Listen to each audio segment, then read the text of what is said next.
Hi, I'm Chris Berman. Ahead on ESPN, Saturday was rivalry week in college football, but we've got some big rivals in action as well here in Week 12. We're going to get you set for our featured game this week. It should be a dandy. Chicago, New York, straight ahead. Dan.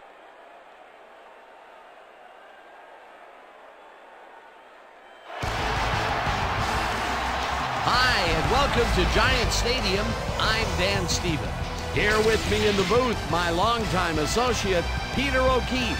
Peter, this game has got a playoff atmosphere with a chance at the #1 spot in the division at stake. Well, the pressure's on, Dan. You better believe it. Can secure #1 in their division with a win. And with these kind of matchups, it all comes down to rhythm. Whatever team can establish an offensive and defensive rhythm earliest will come away with the win. Graham kicks it off to begin the game. Varian decides to take it out of the end zone. Tackled at the 18, second down. Gardner goes in motion. Brewer throws a heater, and the reception is made for a first and more. Finally dropped at the 39, first down. Buckhalter gets the call again and takes it upfield. Popped hard at the 33.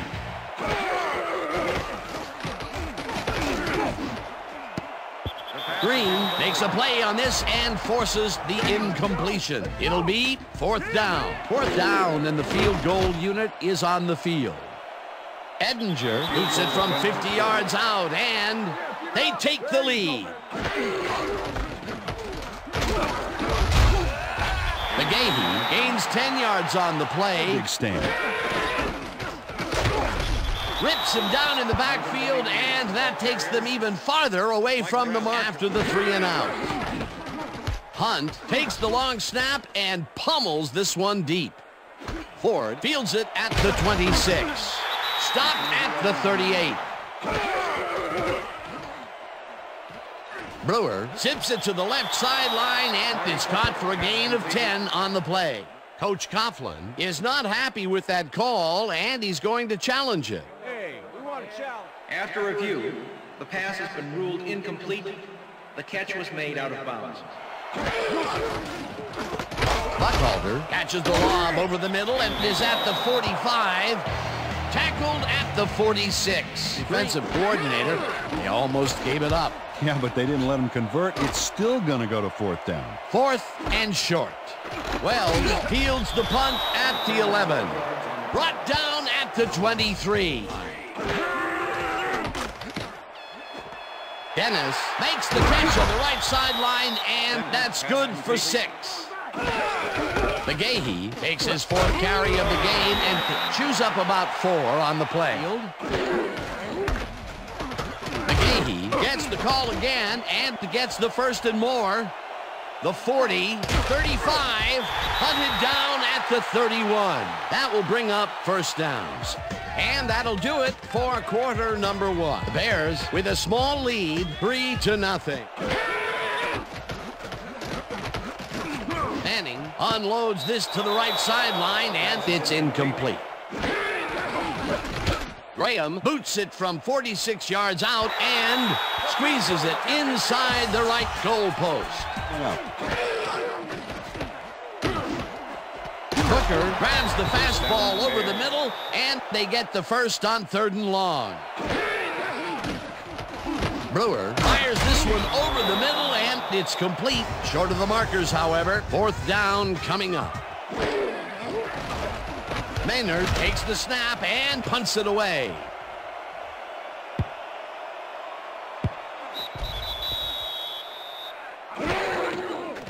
Manning lobs this one over the middle, and it's tipped.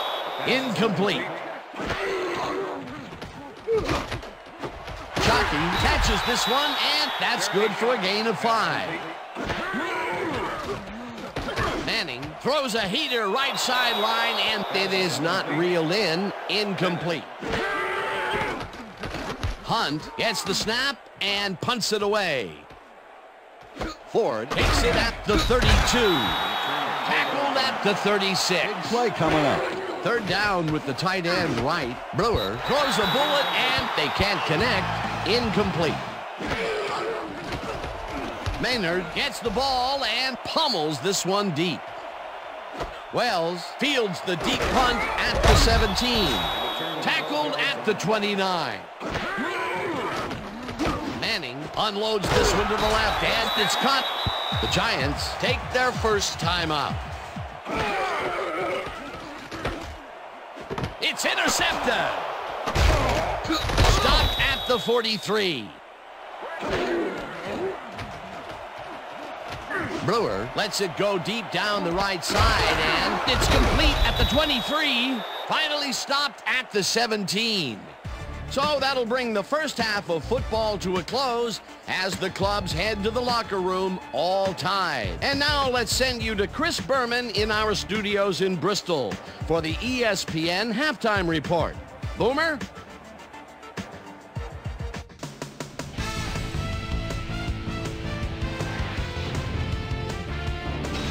All right, Dan, interesting game at the half. We'll get back to you guys in a bit. First, we welcome everybody to our ESPN halftime report. I'm Chris Berman. A look at our halftime stats here, and boy, look at the difference in passing yards. The Bears should be way ahead on the scoreboard, but somehow they've let their opponent hang with them. Let's see if they can change things in the second half. Let's get started in this one early in the first quarter. Marty Booker was definitely a key as he was able to work his way open for a big one here. That set up a 51-yard field goal. The Bears get the first points of the game and go up by 3. Giant towards the end of the first quarter. Willis McGahee get up ahead of steam, and then it was clear sailing from there. That set up a 47-yard field goal. The Bears, now early in the second quarter, game tied 3-all. Brewer would drop back and deliver a strike on this one. The Giants on defense, Mike Brown was in the right place at the right time, as his interception was a possible momentum shifter. Game tied 3-all. Marty Booker makes him pay. He's running a deep route, and this ball is right where it needs to be. And that's where we'll leave this one. Giants are keeping it evened up. We're tied 3-all.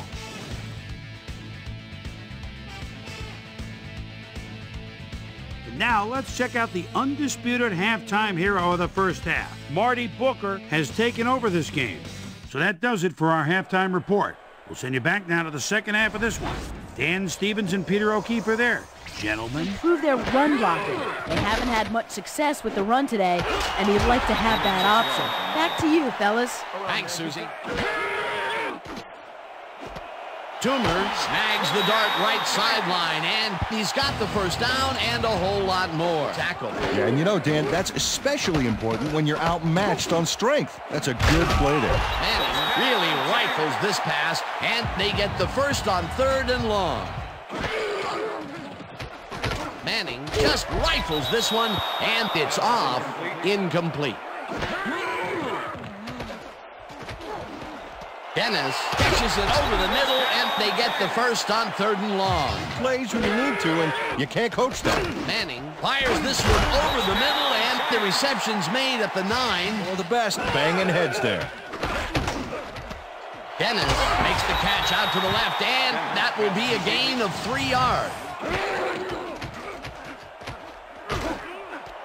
Toomer catches the heater left sideline, and he's in for the score. My, he's lonesome on this one, Dan. He takes full advantage of it, too.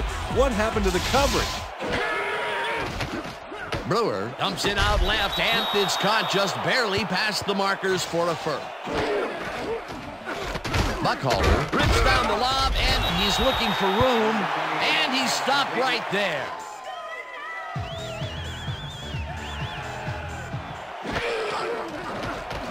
Maynard takes the long snap and punts it away. Wells fields the punt at the 27. Tackled at the 43. Chucky grabs the bullet and picks up 4 on the play.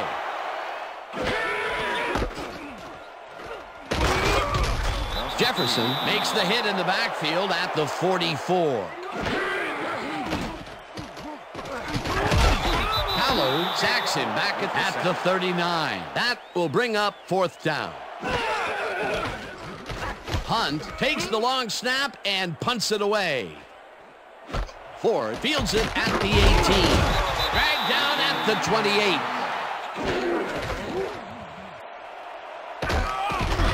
Buckhalter picks up 6 on the play, and that will bring up second down. Buckhalter carries it for the 12th time and picks up the first down.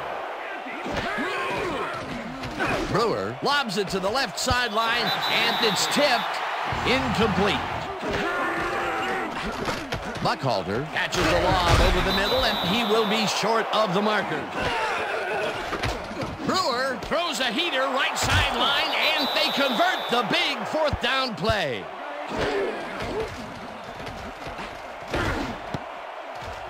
This pass will fall harmlessly to the ground, and it's incomplete.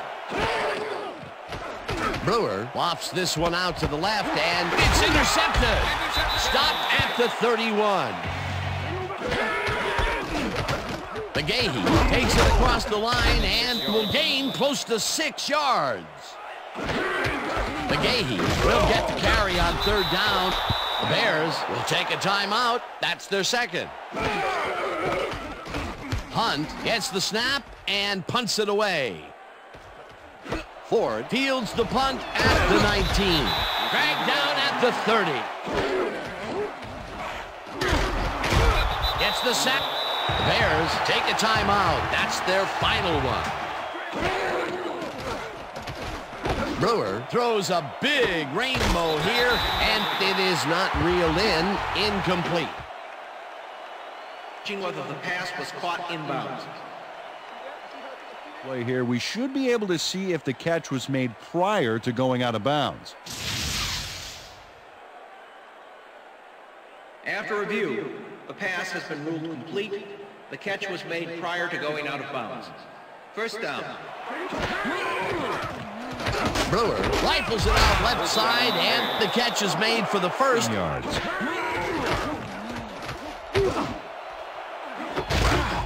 Jimenez puts a lick on the receiver and separates him from the ball.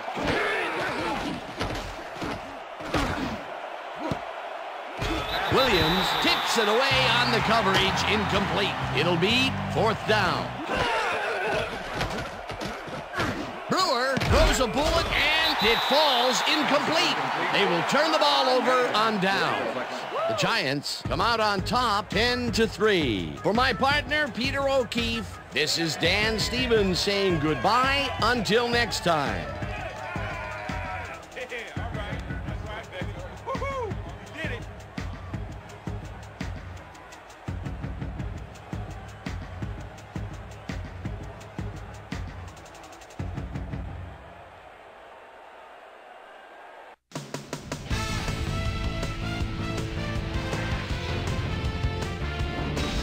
All right, Dan, thank you. So this one is in the books as we welcome you all to our ESPN Video Games post-game show. I'm Chris Berman. The Giants stepped it up for sure, putting up some good numbers.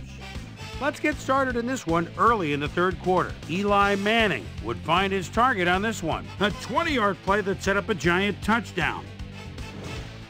The Bears on defense, the ball at the 46-yard line. Atkins is reading the quarterback's eyes all the way as he's able to get his hands on this one and pick it off. And that's where we'll leave this one. Giants squeaked out a win, 10-3. Now let's check in with our player of the game, a guy who made one big-time catch after another to help seal the win for his team. Well-dressed Amani Toomer is on the field with our Susie Calder. Suze? Thanks, Chris. You were fantastic. And you won a close game today. What made the difference for you guys to come out triumphant today? This is how we do it, as we always do it. We come together as a team and give it our all. My teammates really helped me out. I couldn't ask for a better group of guys to play alongside. I'm just happy to get the W and ready to move on to next game. Back to you, Chris.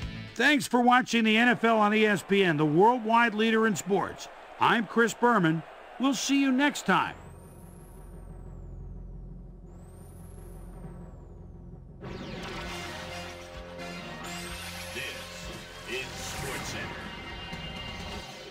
Hi there, I'm Chris Berman. We got a lot of games to cover, so let's get to it. In our first game this week, we had the Packers squeeze out a 4-point victory. The Bills won this contest, but will stay at the second place in the AFC East. The Dolphins drop yet another game and are really struggling on and off the field. In a long-standing AFC rivalry, we had the Texans win their 5th game of the season. Bears, Giants. Game, Willis McGahee would get the carry here. Good blocking up front. It helped us bring him. The Giants win this one by the final score of 10-3.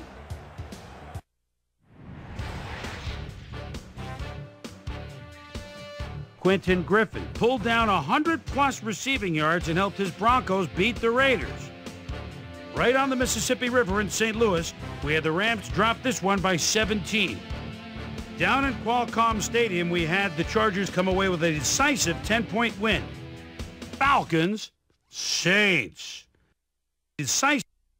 Michael Vick is barking signals at the 5-yard line. Always tough to move in there. His favorite target, the tight end. Boy, does he get open again. Touchdown. The Falcons go on to win this by the final score of 38-21. The Buccaneers defense held their opponents to under 100 rushing yards in their win at Ericsson Stadium.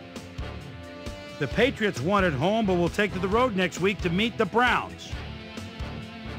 The Colts lost this one, but will stay at number 1 in the AFC South. Jaguars, Lions. AFC South. Kevin Jones is in his own territory, would like to get his team out to the midfield stripe. Takes the pitch, goes off right tackle, bursts through the hole. Look at him go! The 20, the 10, touchdown! 62 yards! The Lions go on to win this by the final score of 28-14. We had an interesting free agency pickup of note here. Trey's got the lowdown for us. Trey? All right, Chris. Let's switch gears and talk about players that'll have new homes in the National Football League, as free agency continues to play such a huge role in determining a team's makeup. John Kitna will be moving on from his current address, and he gets a pretty good deal to do it. 4 years, $8.9 million. Lindsay will also have a new address for a while as he signs a 4-year contract with the Steelers. This week had some big injuries, and we'll get to all of them, but we're going to start right here. Burgess is arguably the biggest name on this list. The diagnosis, a neck strain. He'll be out for the rest of the regular season. There's a chance, however, they'll get him back for the playoffs.